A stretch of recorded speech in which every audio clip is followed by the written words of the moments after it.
This is Ujjwal Kashyap and I welcome you at I Desire UPSC. 36. Post-war national upsurge. The end of World War II marked a dramatic change. From then till the dawn of freedom in 1947, the political stage witnessed a wide spectrum of popular initiative. We are constrained to leave out of our purview the struggles of workers, peasants, and people of the native states, which took the form of the countrywide strike wave, the Tebhaga movement, the Wallace Revolt, the Punjab Kisan Morchas, the Travancore People's Struggle, especially the Panapra Vailar episode, and the Telangana movement. These movements had an anti-imperialist edge, as the direct oppressors they challenged were also the vested interests that constituted the social support of the Raj, but they did not come into direct conflict with the colonial regime. We shall confine ourselves to that stream of anti-imperialist activity which directly challenged the legitimacy of British rule and was perceived to be doing so by the colonial authorities. The end of the war was greeted in India with a vast sigh of relief. Its few benefits, such as windfall gains and super profits for the capitalists and employment opportunities for the middle classes, were far outweighed by the ravages and miseries wrought by it. The colony reeled under the heavy yoke of the war effort. Famine, inflation, scarcity, hoarding, and black marketing plagued the land. The heroic action of a leaderless people notwithstanding, the Quit India movement was snuffled out in 8 weeks. Pockets of resistance, where the torch was kept ablaze, could not hold out for long. When Congress leaders emerged from jail in mid-June 1945, they expected to find a demoralized people, benumbed by the repression of 1942, bewildered by the absence of leadership and battered by the privations that the war brought. To their surprise, they found tumultuous crowds waiting for them, impatient to do something, restless and determinedly anti-British. Repression had steeled the brave and stirred the conscience of the fence-sitter. Political energies were surfacing after more than 3 years of repression, and the expectations of the people were now heightened by the release of their leaders. The popular belief was that the release would mark the beginning of a period of rapid political progress. Crowds thronged the gates of Almora jail on hearing that Jawaharlal Nehru was to be released. They waited a long while outside Bankura jail where Maulana Azad was lodged. When the Congress Working Committee met, more than 500,000 people lined the streets of Bombay, braving the rain to welcome their leaders. Similar scenes were witnessed when the leaders went to Simla to attend the conference called by the Viceroy. Villagers from places far away from Simla converged and sat atop trees, waiting for hours to catch a glimpse of their leaders. The Labour Party, which had come to power in Britain after the war, was in a hurry to settle the Indian problem. As a result, the ban on the Congress was lifted and elections declared. People were elated at the prospect of popular ministries and turned out in large numbers at election meetings, 50,000 on an average, and a lakh or so when all India leaders were expected. Nehru, a seasoned campaigner of the 1937 elections, confessed that he had not previously seen such crowds, such frenzied excitement. Except in constituencies where nationalist Muslims were put up, candidates did not really need to canvass for votes or spend money. The election results indicated that people had not only flocked to the meetings but had rallied behind the Congress at the ballot box too. The Congress won over 90% of the general seats, including 23 of the 36 Labour seats, in the provincial elections, while the Muslim League made a similar sweep in the Muslim constituencies. But, perhaps, the most significant feature of the election campaign was that it sought to mobilize Indians against the British, not merely voters for the elections. This was evident from the two issues which were taken up and made the main plank of the election campaign: the repression in 1942 and the Indian National Army trials. The question of official excesses during 1942 was taken up by Congress leaders soon after release from jail. Glorification of martyrs was one side of the coin, condemnation of official action the other. Congressmen lauded the brave resistance offered by the leaderless people, martyrs' memorials were erected in many places and relief funds organized for sufferers. Stories of repression were recounted in grim detail, the officials responsible condemned, often by name, promises of inquiries held out, and threats of punishment freely made. While such speeches, which the government failed to check, had a devastating effect on the morale of the services, what was more alarming for the officials was the rising crescendo of demands for inquiries into official actions. The forthcoming elections were likely to bring the Congress ministries back to power, significantly in those provinces where repression had been most brutal. The UP Governor, Wiley, confessed on the 19th of February 1946 that officials in UP in 1942 used on occasion methods which I cannot condone and which, dragged out in the cold light of 1946, nobody could defend. 1. The Viceroy concluded that only a gentleman's agreement with the Congress could resolve the matter. However, the issue which most caught the popular imagination was the fate of the members of Subhas Chandra Bose's Indian National Army, INA, who were captured by the British in the Eastern Theatre of War. An announcement by the government, limiting trials of the INA personnel to those guilty of brutality or active complicity, was due to be made by the end of August 1945. However, before the statement could be issued, Nehru raised the demand for leniency at a meeting in Srinagar on the 16th of August 1945, making the proposed statement seem a response to his call rather than an act of generosity on the part of the government. Hailing them as patriots, albeit misguided, Nehru called for their judicious treatment by the authorities in view of the British promise that big changes are impending in India. Other Congress leaders soon took up the issue in the AICC, at its first post-war session held in Bombay from 21 to the 23rd of September 1945, adopted a strong resolution declaring its support for the cause. The defense of the INA prisoners was taken up by the Congress and Bhulabhai Desai, Tej Bahadur Sapru, K.N. Kartju, Nehru and Asaf Ali appeared in court at the historic Red Fort trials. The Congress organized an INA Relief and Inquiry Committee, which provided small sums of money and food to the men on their release, and attempted, though with marginal success, to secure employment for these men. The Congress authorized the Central INA Fund Committee, the Mayor's Fund in Bombay, the AICC and the PCC officers and Sarat Bose to collect funds. The INA question was the main issue highlighted from the Congress platform in meetings held all over the country. In fact, very often it was difficult to distinguish between an INA and an election meeting. In view of Nehru's early championing of the INA cause and the varied involvement of the Congress later, the oft-made charge that the Congress jumped onto the INA bandwagon and merely used the issue as an election stunt does not appear to have any validity. Point 2. The INA agitation was a landmark on many counts. Firstly, the high pitch or intensity at which the campaign for the release of INA prisoners was conducted was unprecedented. This was evident from the press coverage and other publicity it got, from the threats of revenge that were publicly made, and also from the large number of meetings held. Initially, the appeals in the press were for clemency to misguided men, but by November 1945, when the first Red Fort trials began, there were daily editorials hailing the INA men as the most heroic patriots and criticizing the government stand. Priority coverage was given to the INA trials and to the INA campaign, eclipsing international news.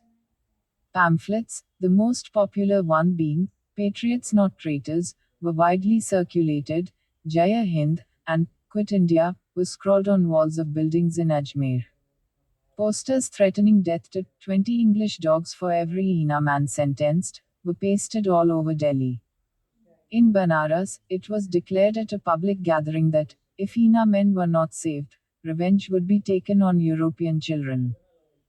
160 political meetings were held in the central provinces and Berar alone in the first fortnight of October 1945, where the demand for clemency for INA prisoners was raised.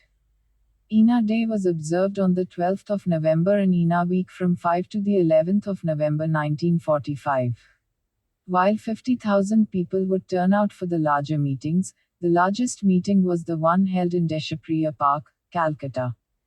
Organized by the INA Relief Committee, it was addressed by Sarad Bose, Nehru and Patel. Estimates of attendance ranged from 2 to 3 lakhs to Nehru's 5 to 7 lakhs. The second significant feature of the INA campaign was its wide geographical reach and the participation of diverse social groups and political parties. This had two aspects. One was the generally extensive nature of the agitation, the other was the spread of pro-INA sentiment to social groups hitherto outside the nationalist pale. The director of the Intelligence Bureau conceded, "There has seldom been a matter which has attracted so much Indian public interest, and, it is safe to say, sympathy." 4. Anxious inquiries, and profuse sympathies, were forthcoming from the remotest villages, from all men, irrespective of caste, color, and creed. Nehru confirmed the same. Never before in Indian history had such unified sentiments and feelings been manifested by various divergent sections of the Indian population as it had been done with regard to the question of the Azad Hind Fauj. 5. While the cities of Delhi, Bombay, Calcutta and Madras and the towns of UP and Punjab were the nerve centers of the agitation, what was more noteworthy was the spreading of the agitation to places as distant as Coorg, Baluchistan and Assam.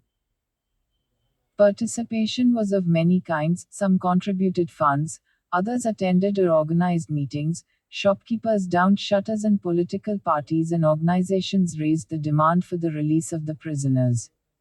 Municipal committees, Indians abroad and Gurdwara committees subscribed liberally to INA funds. The Shiromani Gurdwara Prabandhak Committee, Amritsar donated 7,000 rupees and set aside another 10,000 rupees for relief.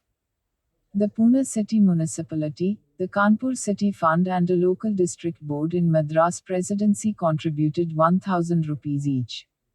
More newsworthy contributions were those by film stars in Bombay and Calcutta, by the Cambridge Majlis and the Tongavillas of Amroti. Students, whose role in the campaign was outstanding, held meetings and rallies and boycotted classes from Salem in the south to Rawalpindi in the north. Commercial institutions, shops and markets stopped business on the day the first trial began, the 5th of November 1945, on INA Day and during INA Week.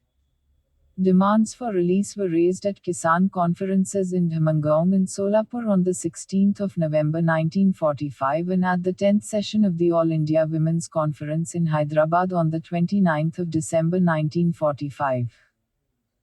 Even English intellectuals, birds of a year or two sojourn in India, were taking a keen interest in the rights and wrongs, and the degrees of wrong, of the INA men. According to General Tucker of the Eastern Command. 6 Diwali was not celebrated in some areas in Punjab in sympathy with the INA men. Calcutta Gurdwaras became a campaigning center for the INA cause. The Muslim League, the Communist Party of India, the Unionist Party, the Akalis, the Justice Party, the Aras in Rawalpindi, the Rashtriya Swayansevak Sangh, the Hindu Mahasabha and the Sikh League supported the INA cause in varying degrees. The Viceroy noted that all parties have taken the same line though Congress are more vociferous than the others.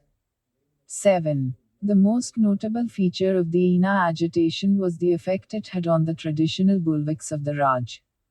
Significant sections of government employees, loyalist sections and even men of the armed forces were submerged in the tide of pro-INA sentiment.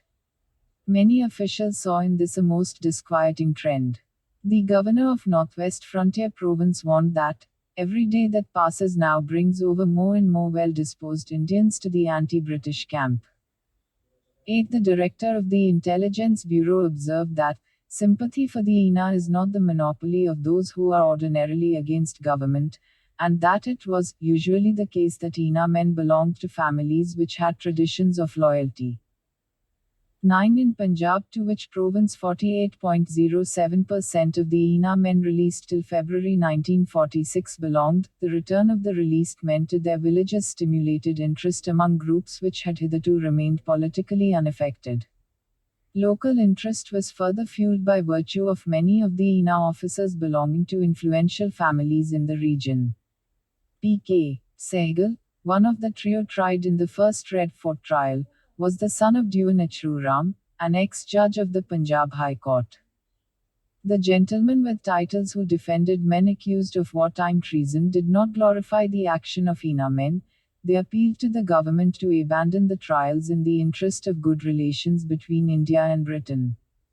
Government officials generally sympathized privately, but there were some instances, as in the central provinces and Berar, where railway officials collected funds. The response of the armed forces was unexpectedly sympathetic, belying the official perception that loyal soldiers were very hostile to the INA traitors. Royal Indian Air Force RIAF men in Kohat attended Shah Nawaz's meetings and army men in UP and Punjab attended INA meetings, often in uniform. RIAF men in Calcutta, Kohat, Allahabad, Bamrauli and Kanpur contributed money for the INA defense, as did other service personnel in UP. Apart from these instances of overt support, a growing feeling of sympathy for the INA pervaded the Indian Army, according to the Commander-in-Chief. He concluded that the general opinion in the army is in favor of leniency, and recommended to Whitehall that leniency be shown by the government. 10. Interestingly, the question of the right or wrong of the INA men's action was never debated. What was in question was the right of Britain to decide a matter concerning Indians. As Nehru often stressed, if the British were sincere in their declaration that Indo-British relations were to be transformed, they should demonstrate their good faith by leaving it to Indians to decide the INA issue. Even the appeals by liberal Indians were made in the interest of good future relations between India and Britain. The British realized the political significance of the INA issue. The governor of Northwest Frontier Province advocated that the trials be abandoned, on the ground that with each day the issue became more and more purely Indian versus British. 11. The growing nationalist sentiment, that reached a crescendo around the INA trials, developed into violent confrontations with authority in the winter of 1945-46.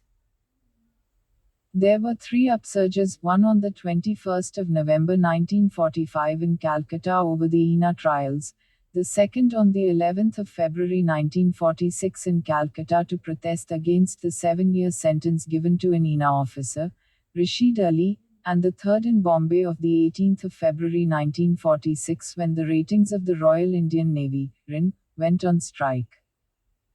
The upsurges followed a fairly similar pattern: an initial stage when a group, such as students or ratings, defied authority and was repressed, a second stage when people in the city joined in, and finally a third stage when people in other parts of the country expressed sympathy and solidarity. The first stage began with the students and ratings' challenge to authority and ended in repression. On the 21st of November 1945, a procession of students, consisting of Forward Bloc sympathizers and joined by Students' Federation activists and Islamia College students, marched to Dalhousie Square, the seat of the government in Calcutta, and refused to disperse. Upon a lathi charge, the processionists retaliated with stones and brickbats, which the police, in turn, met with firing, and 2 persons died, while 52 were injured.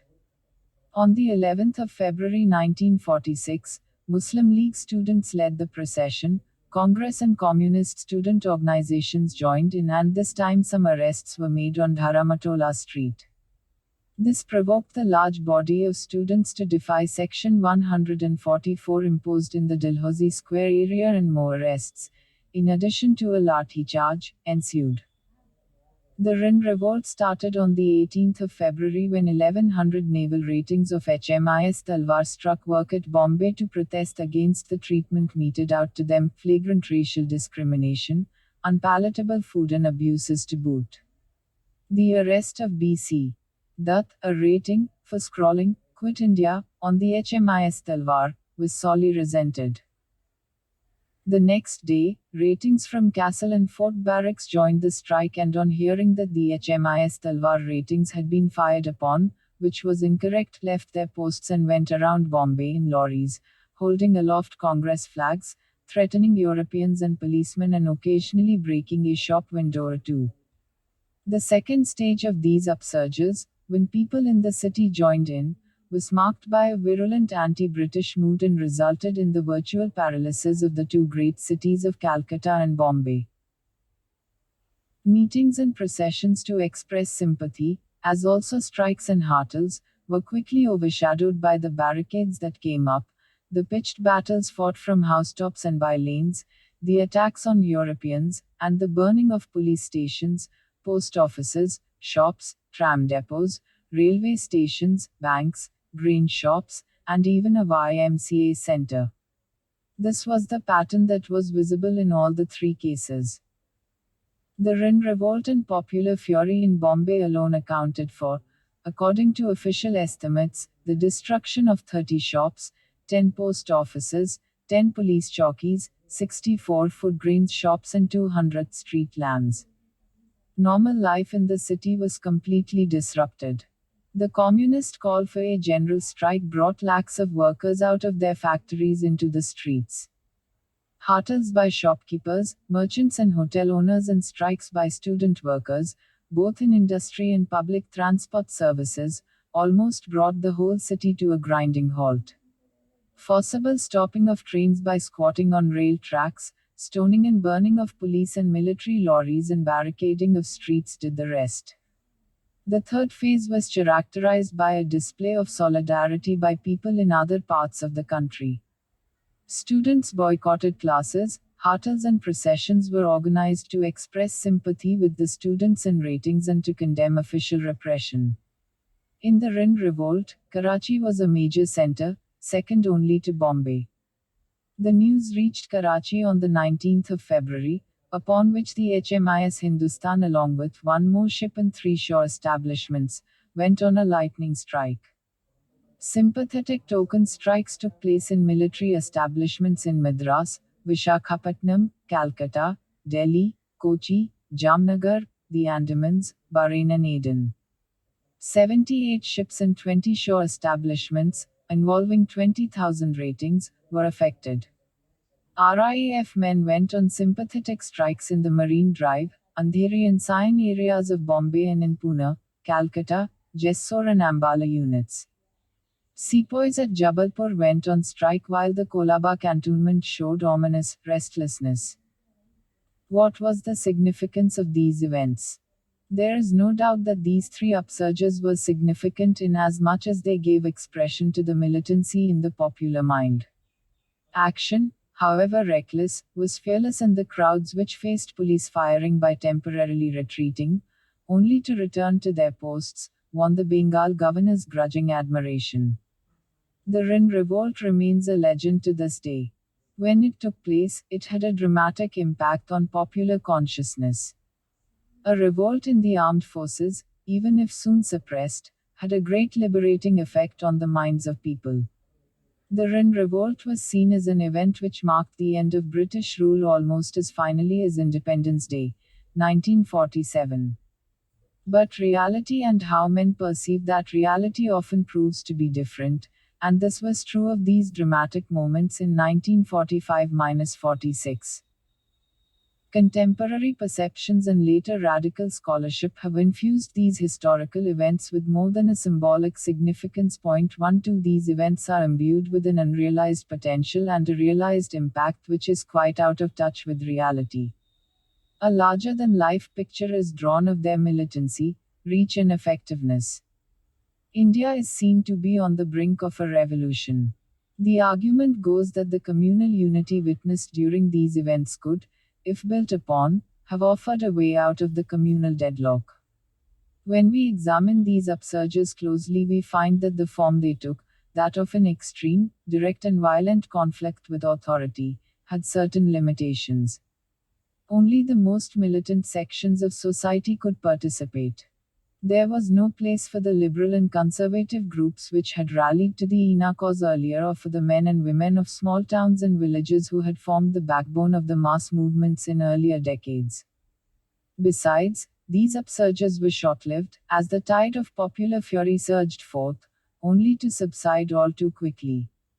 Interestingly, Calcutta, the scene of tremendous enthusiasm from 11 to the 13th of February 1946, was relatively quiet during the Rin Revolt a week later. 1 lakh workers went on a one-day strike, but the rest of the city, barring the organized working class, remained subdued, despite a 7-day rating strike in Calcutta which had to be broken by a siege by troops. In addition, the upheavals were confined to a few urban centers, while the general INA agitation reached the remotest villages. This urban concentration made it easy for the authorities to deploy troops and effectively suppress the upsurge. The communal unity witnessed was more organizational unity than unity of the people. Moreover, the organizations came together only for a specific agitation that lasted a few days, as was the case in Calcutta on the issue of Rashid Ali's trial.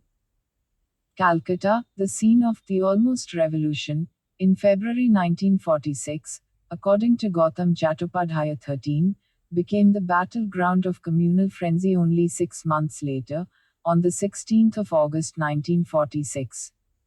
The communal unity evident in the Rin Revolt was limited, despite the Congress, League and Communist flags being jointly hoisted on the ship's masts.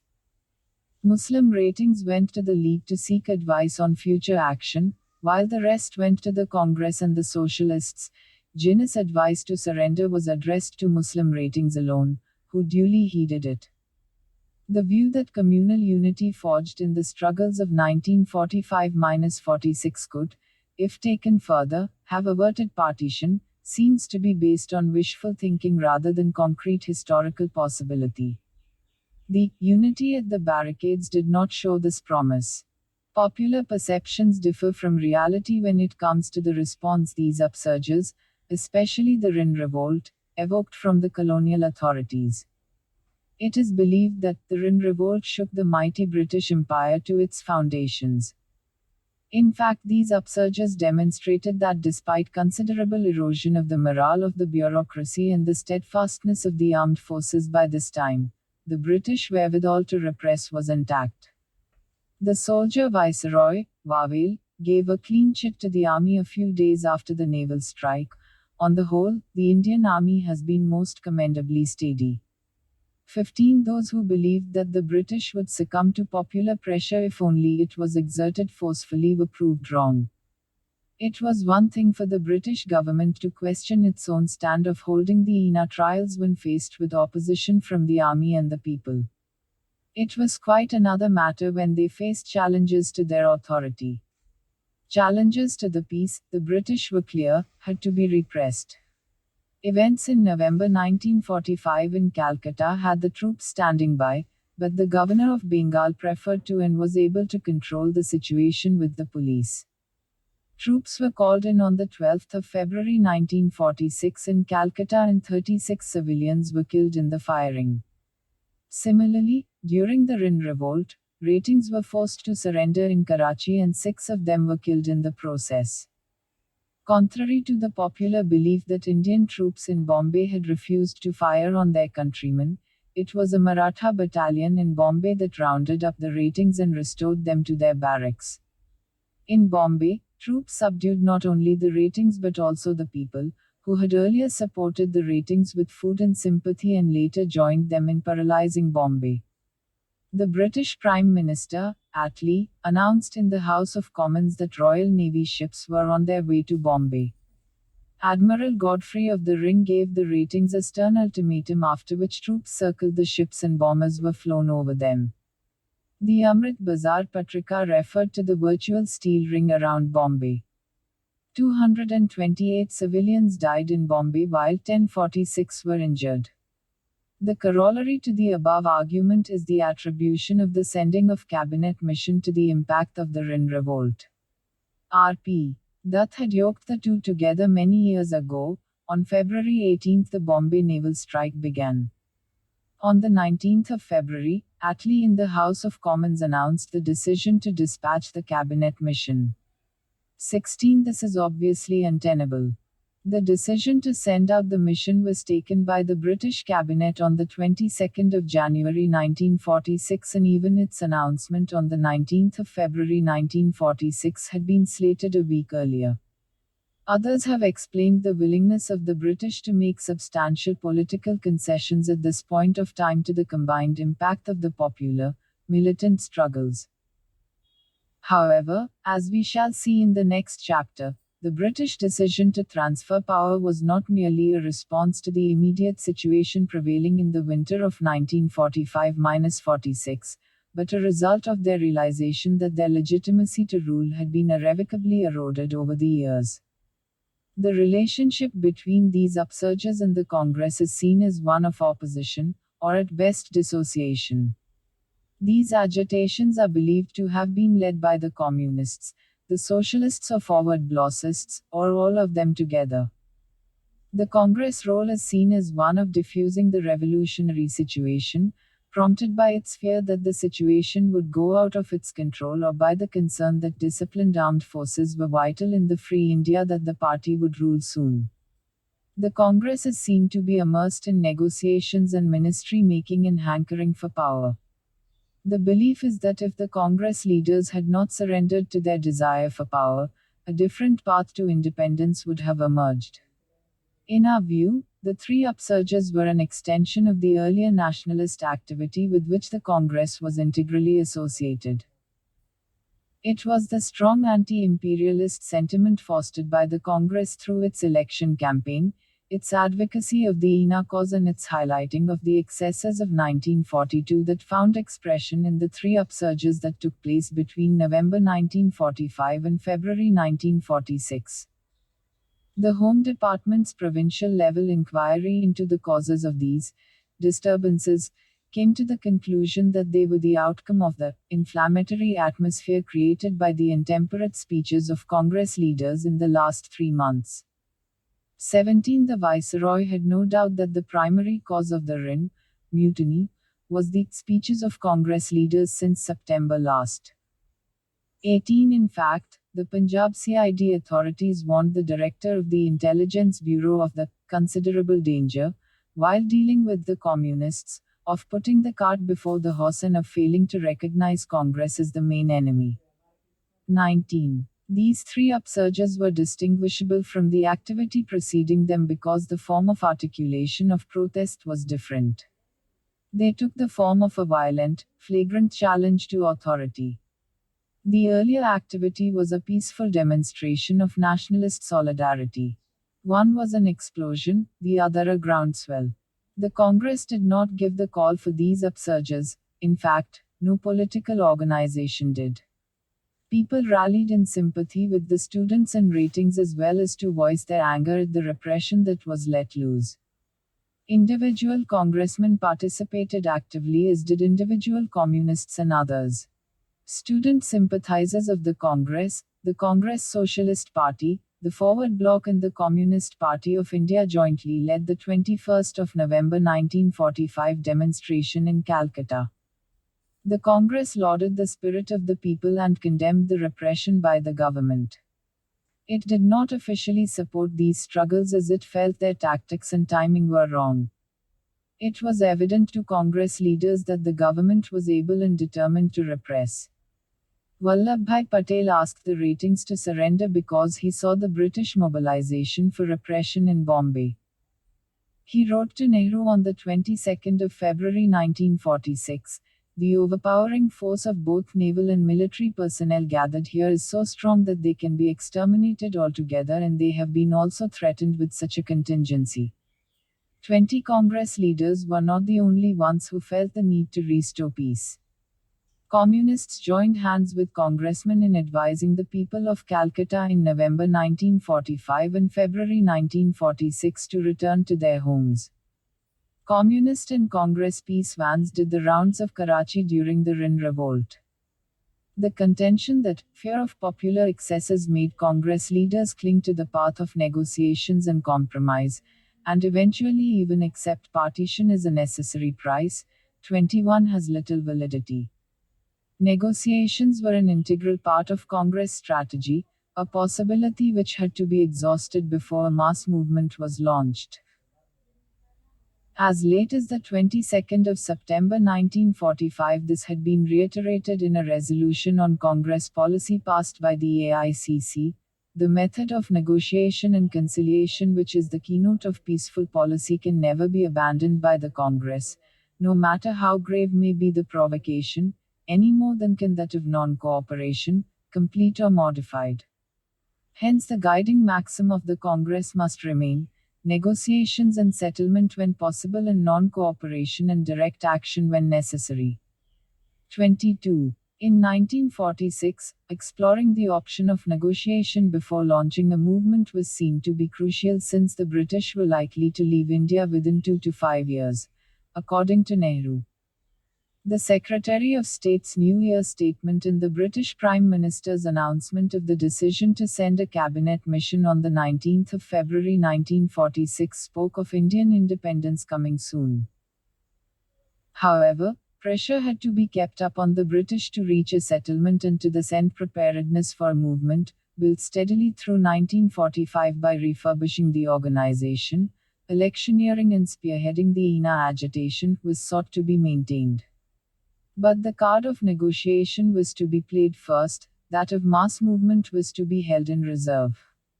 Gandhiji, in 3 statements that he published in Harijan on the 3rd of March 1946, indicated the perils of the path that had been recently taken by the people.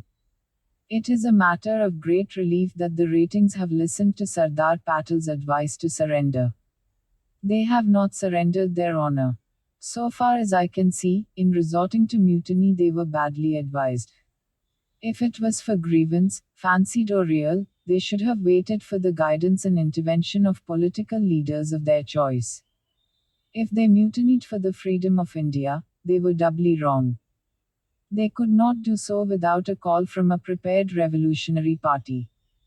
They were thoughtless and ignorant, if they believed that by their might they would deliver India from foreign domination.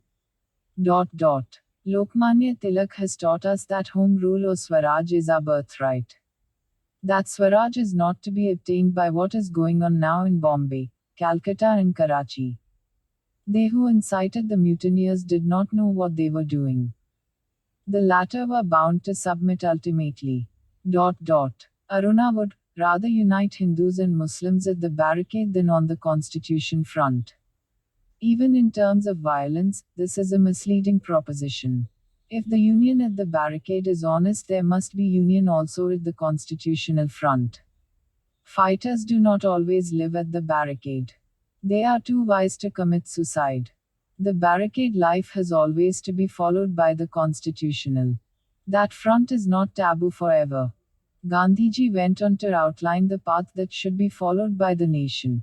Emphatically, it betrays want of foresight to disbelieve British declarations and precipitate a quarrel in anticipation. Is the official deputation coming to deceive a great nation? It is neither manly or womanly to think so. What would be lost by waiting? Let the official deputation prove for the last time that British declarations are unreliable. The nation will gain by trusting. The deceiver loses when there is correct response from the deceived. The rulers have declared their intention to quit in favor of Indian rule. But the nation too has to play the game. If it does, the barricade must be left aside, at least for the time being.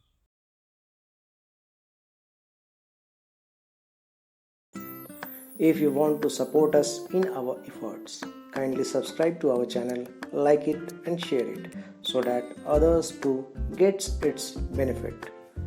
Happy learning. Thank you. Jai Hind, Jai Bharat.